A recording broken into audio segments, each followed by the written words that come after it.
Okay. Okay, so you're a book author, right? And you've written many number one bestsellers, Dave. So, Yes. my first question is, what methods have you used to build a personal brand online as an author? And I mean, are you a speaker, I guess, also, right? Yeah, I've been very fortunate. I've spoken all over the world. I mean, I've spoken in India, and I love my experience in India. I spoke at the World's Women's Wellness Congress, and then I've spoken at the UN, United Nations, at the Wow. Global Summit in New York. I've spoken in Uzbekistan at the presidential, I don't know what it was called, but anyway, I've spoken at Harvard here in the United States. It's a very prestige university. I speak for companies. I've spoken at the Pentagon, which is, for our military. And, and I've Wimbledon, for the tennis championships. I went over and spoke there in London. Um, I speak for a lot of companies and help them in many different aspects. One of my key expertise is communication, more on communication, how to speak, how to, where your expertise is to get it out there. And that I would utilize someone like you to get proper communication out, if that makes sense. Right. Okay. Okay. My brand has kind of grown a lot, though. I'll be honest with you, from word of mouth. And that's not always the fastest way, but I've built up over time. People have seen me speak, and then they become interested in what I do, and they see that there might be value for them. And that's what's really propelled my business, is Right. being sure that I'm always providing value. I think that's the key. Even in branding, typical, any type of digital branding, I think we'll get too caught up in, the secret code, the secret word, rather than, you know what, I'm going to provide so much value that that's my number one thing. And I'll put my branding behind the value, if that makes sense. That absolutely does. I mean, if you lead with the value, you're going to build a brand even anyway, right? I mean, it's like a default kind of. Um, you're going to end up building a brand based on that value. So yeah, it makes complete sense. So what has worked for you so far is word of mouth, right? That's what you're saying. Yeah, word of mouth. And I'm not saying I don't do some marketing. We're going to be doing some marketing right now on some Facebook ads because I have a new project coming out. We also are going to do some Google ads. And so we're working right now on the best way to present it, to draw people to it. But I would say, yeah, the majority of my recognition has come because of my public speaking. Okay. And then and my books. Your books become a very valuable asset for you if you get them out there. We are very fortunate. This book here that I just showed you a moment ago, Be a Beast, it within 24 hours went to number one in 8 different countries. Wow, that's awesome. It was remarkable, and we didn't spend that much money. Actually, I think we just had the right pulse. I think sometimes that's what it is, because I've been involved with, I think, is the best marketing plan going, and it's like dead. you know, then you do something and you go, oh my gosh, people really relate to it. And I don't think you ever going to know. You get your best information, you prepare your best, but then always put yourself in a position of high integrity. Right. And the rest of it will take care of itself. I have another book that has sold all over the world, that has sold hundreds of thousands of copies in a different arena. It's called Songwriting for Dummies, and been a Songwriting. very, very Yes, popular book. I think I saw your name in connection with that book, right? So Yeah. that's where I noticed you first, I think, on probably on Amazon or something. Yeah. Well, around the world, music is very popular, and this is how you write a song. And I believe we did a good job on the book. And that's the other thing you need. You need to really put your heart and soul into anything you're doing. I'm one that there's a lot of those that market products and that just say, just get it out there. I kind of take the time. I do opposite. I'm not saying this is the right way, but it's the right way for me. Is make sure your product is really outstanding, whatever it is. And your book, don't just put out something. You've got to remember that people are going to, if they really like the book, it's going to be by their bedside, and they're going to have it right there. You're going to have an intimate relationship with them. So be sure that you put everything you've got into it. That absolutely. That's a great way to put it. I mean, you are creating a relationship with your readers because, like you said, their book is on their bedside, and it is very intimate, and you're literally speaking into their mind and changing their thoughts and stuff. And the songwriting book, how did it come about? Are you a musician? Well, yeah, it came out very. There's a whole funny story to it. All right, so yeah, all right, so to go way back, I played professional tennis at one time. I Oh, was I a world see. ranked tennis player. In fact, I don't know if you remember Vijay Amatraj and the non-Amatraj, great players from India, good friends, and I owe them um, how I got into the world rankings when I was in Stockholm playing the Stockholm Open. I Okay. um, I there was only 16 teams that got in, and I didn't get in. I was the number 17th team, and VJ hurt his back, and he was Oh. still going to try to play. And I said, VJ, oh, this is my moment. And he goes, okay, Dave, I'm hurt anyway. And so I was able to get into the draw, and that's how I got my first world ranking points. How's that grab you? He came from That's India. good. From Yeah. that was really good. So I forget what I was talking about now, other than how I got to the music. I played professional tennis. I stopped playing professional tennis, after my career, and then I got involved in. I love songwriting. I love writing and performing. So I actually ended up getting a hit on the radio.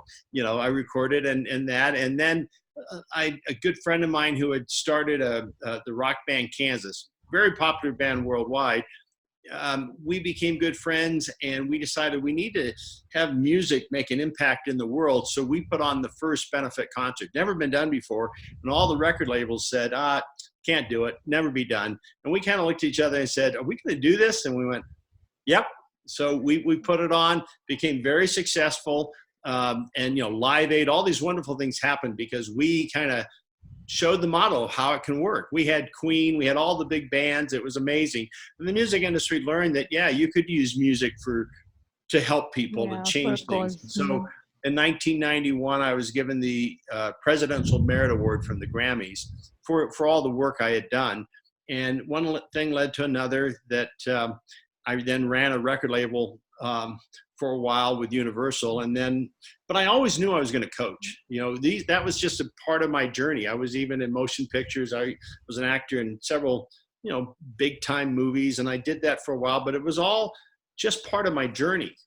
And Right. so when it came time, here I'm out coaching. It was really funny because I wrote my first book. My first book was a very spiritual book. It was called The Unfinished Cross. Listen to the voice within. I think we all can tap into a voice, no matter what your faith is.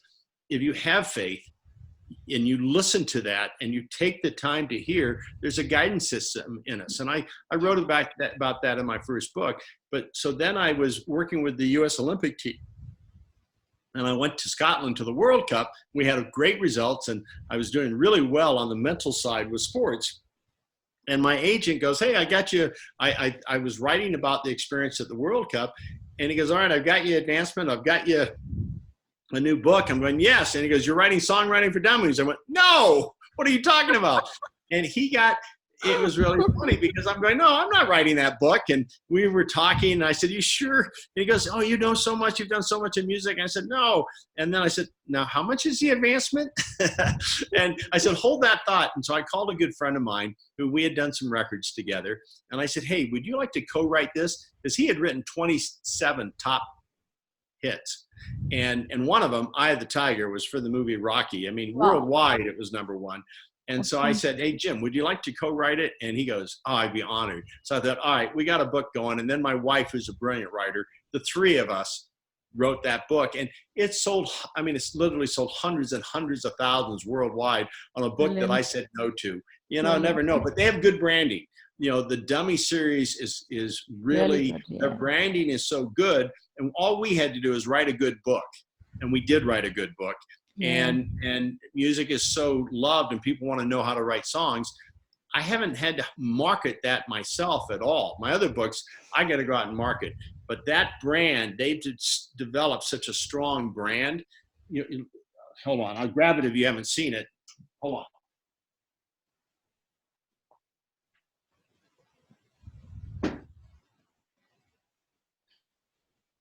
I don't know in India if you're as familiar with these, but this Absolutely. is Yeah. this Yeah. is a huge brand here, and anywhere around Yes. that I've gone, Everywhere. it Yes.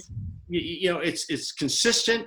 People know, and they have a very consistent style. And I think it's important in branding too, that people know. When we had to write it, we had to write it for someone who is a major hit writer, that they go, oh my gosh, this is even giving me more good information.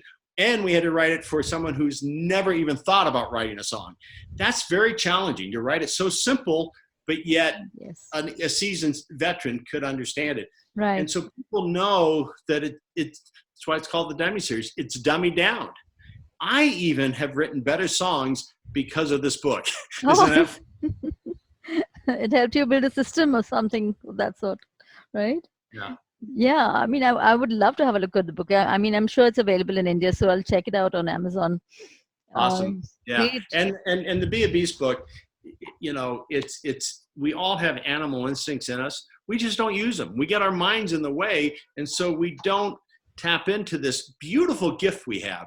And so why it's called Be a Beast is we use animals to show the beauty of what they do and how we can do it if we think less and learn about these instincts. And so it just really helps people to be more in their own lives. Right, right, right. And be more present because animals are so present and they are Yeah, in the, exactly. yeah, they live in the present and they don't think about the future or the past or stuff like that. So I love animals. I'm sure you do too. I love I'm being, animals. yeah. So, okay. So we'll get on to the personal branding thing. So, would you say that your books have helped you build that brand since you're a best-selling author and all that's, I would all say that came my with it, books has had a major impact. It gives me credibility, right? shows that I know what I'm talking about. But that and getting the opportunity to speak at very big events, people have been able to see me and get to know me, get to feel me, I guess. Right, right. My intention when I'm on stage is to connect. That's my main thing. I might have something that I'm really important that I want to share, but the most important thing is I connect to people, soul to soul, heart to heart, and that's crucial. And so that's where I think I've gained the most recognition. Again, not saying that I haven't done marketing, and we are now going into, as I mentioned earlier, some branding.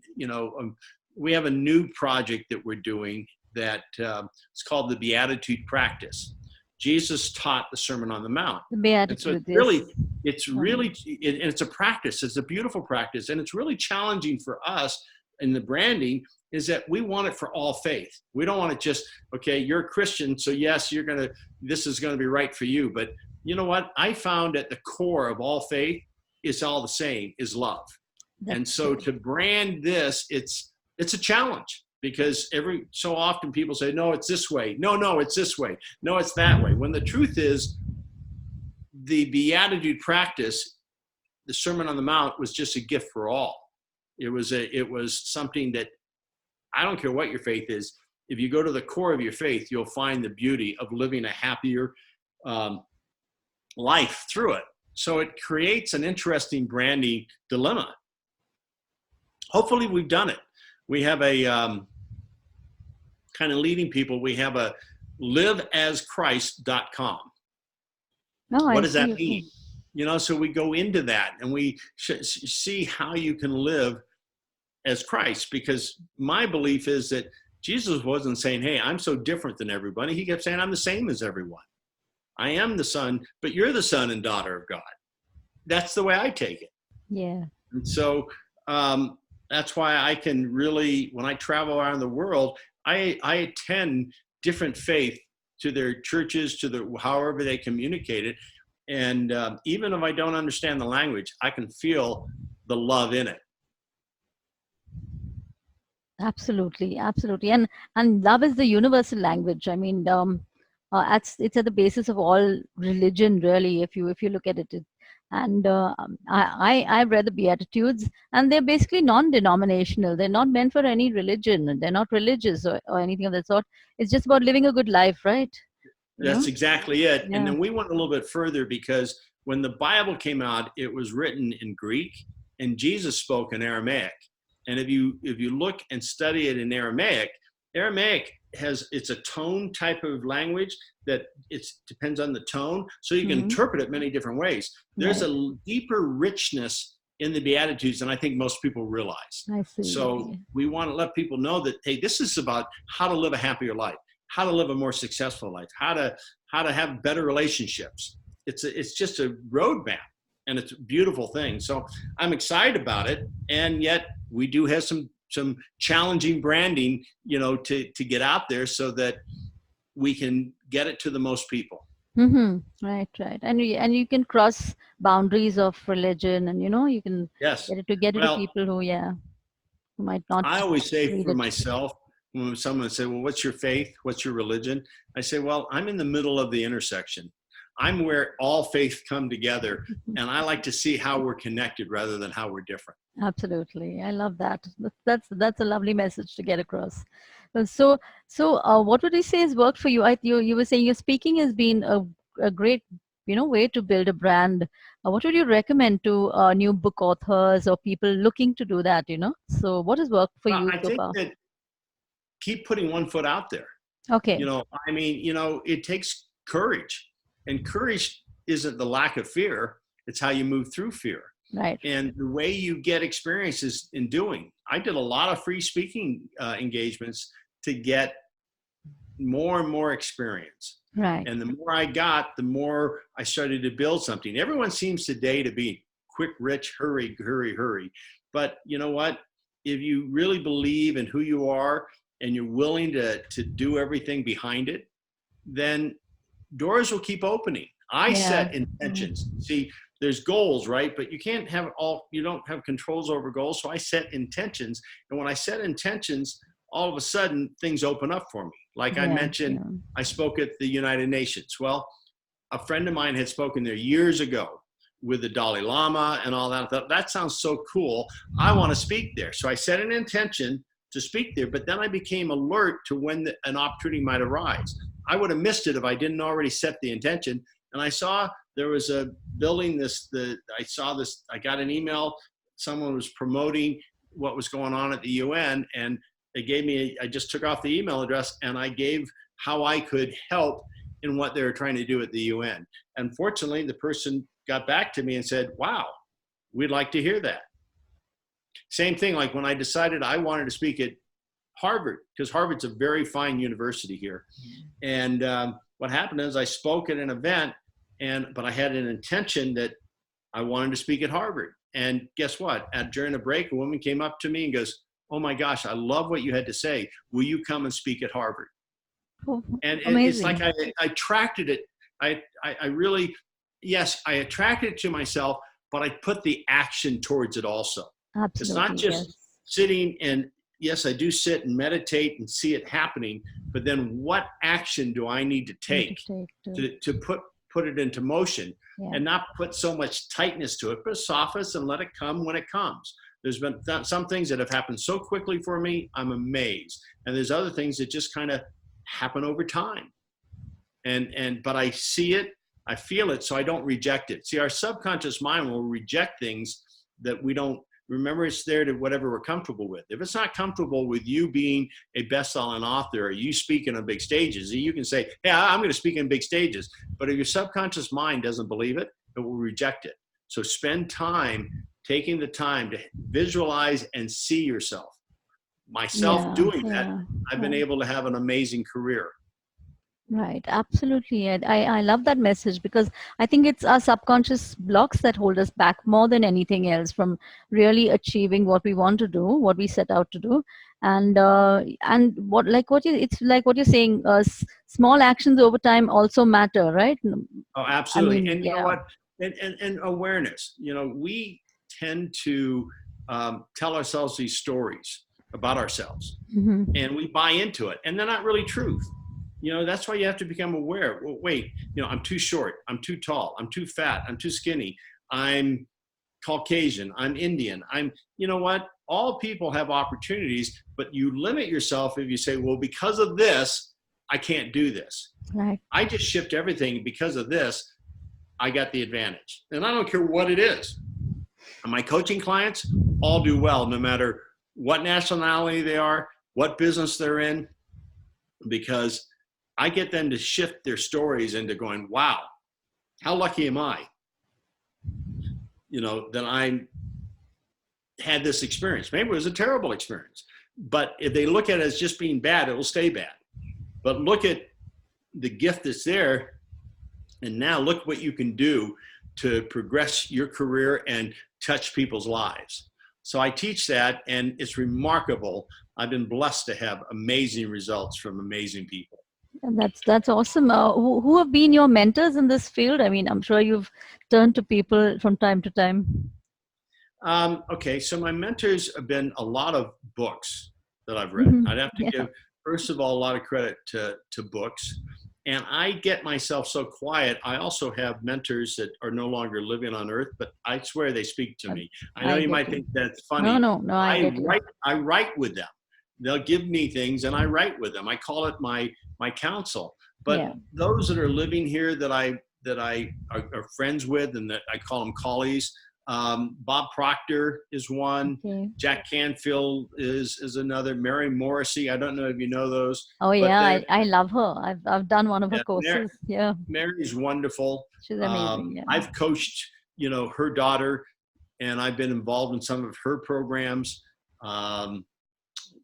That's very inspiring to me when I'm around people that I love. We're friends, and then we always we can learn from each other. Right. These are all amazing people. I mean, Bob Proctor, Mary Morrissey, and I'm familiar with her material because I've done one of her courses, and I love her. I love her stuff. I love her material. So they're all very inspiring people.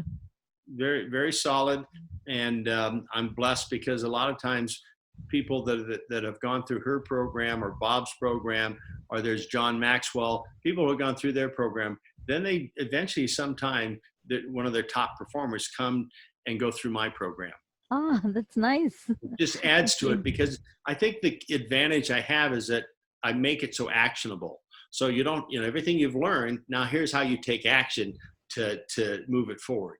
And I think that's been the key to, say, my success and those that I work with, their success. So how would you describe your program? You haven't spoken about it. So would you like to speak about that a little? Well, yeah, I mean, I talked about the Beatitudes, which is new and different, but the main program I've been doing goes along with the book. I have, it's called Beast Triggers for Business. And that is using these animal principles to tap into. And we have an audio series that you can you get. So wherever you drive, wherever you go, you always can learn things on the go, right? Because I think to be able to learn things, you need to be consistent with it. It's like, okay, I've just learned this, but if you don't stay with it, what do you really know? You got to keep advancing it, keep growing in it. So I'll give you an example of a beast, okay? So you've got a crocodile and a dinosaur. And the crocodiles and dinosaurs lived here on the planet at the same time. They fed on the same land. They were cousins. I haven't seen a dinosaur lately, but crocodiles are thriving. 23 plus species. Yeah. So why? Because crocodiles became adaptive to an ever-changing environment. And think about our environment. It's changing all the time, right? So what happens is if I study the crocodile, they're able to take their heartbeat down to 3 to 4 beats per minute. So they get into a very relaxed state if there's no food. That's how they got through that period. Then when the ice age came, they were able to develop skin that their body temperature still remained warm. All the other animals died off. Then they developed eyelids that would come down, and in extreme murky water, they could see just fine and still eat. That's becoming adaptive. So what can we learn from that? What's within us? We call the crocodile RESPA. And what that means is in every situation, first, relax. That's talking about slowing down your heart rate. Well, take a breath. It's in the breath. So in any situation, before you let emotion get in your way, take a deep breath. From there, you can then, in RESPA is the E. You can then evaluate the situation for what it is.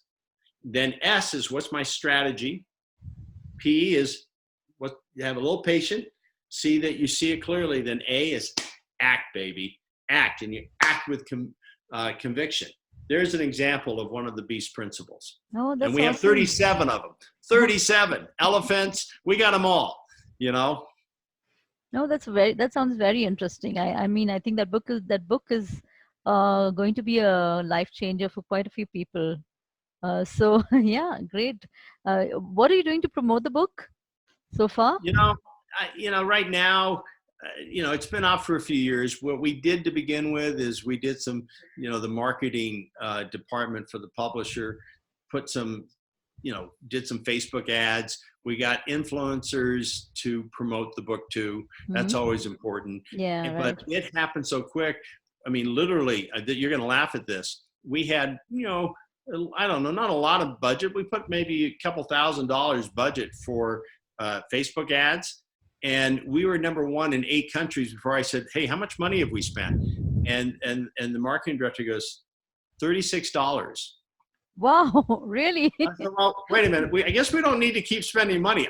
It was one of those things that just caught fire. It was Yeah, very interesting. yeah. And I think my counsel helped me. Remember, I talked to my counsel, and Gandhi's on my counsel. He gives me a lot of work. Okay, cool. That's neat. I like that. Cool.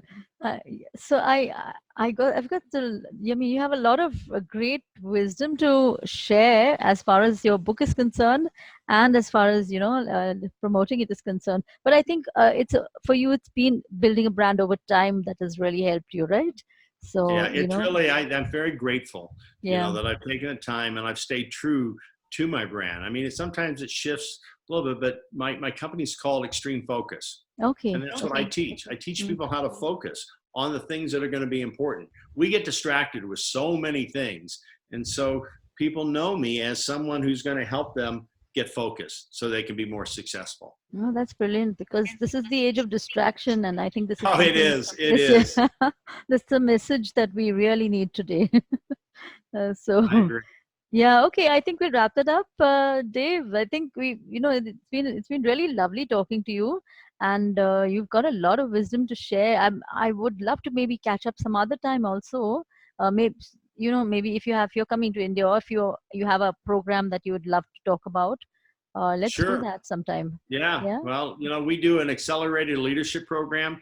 Oh, you When do. you learn how to lead from the inside out, oh, you become an amazing leader. Most of the time, most leadership show you the outside stuff. We teach you how to go within, become the best leader of all time. Oh, that sounds great because I have a book on women in leadership, and I'm very it's something I'm very passionate about, building Oh, women leaders congratulations. in India. I mean, I give it away free on Kindle, because that's one of my book promotion strategies, Right, and I wrote right. it quite long ago.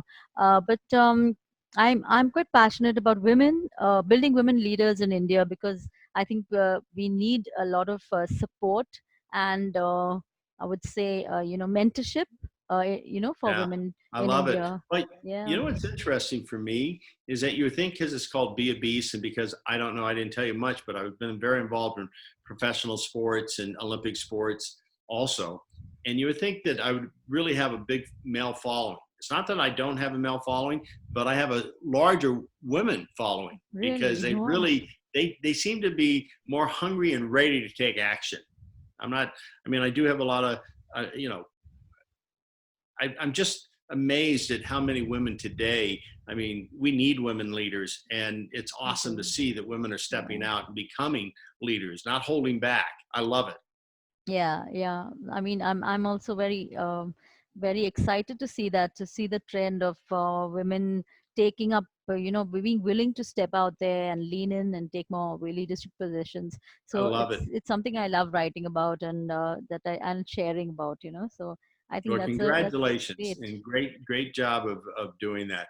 And if you want to share with people how they can get a hold of me, it's extremefocus.com, or I'll Okay. give my email address. Yeah. People, if they want to know more information on any of the programs, um, I go on my, I think you have it, but it's Yeah. DAA at extremefocus.com.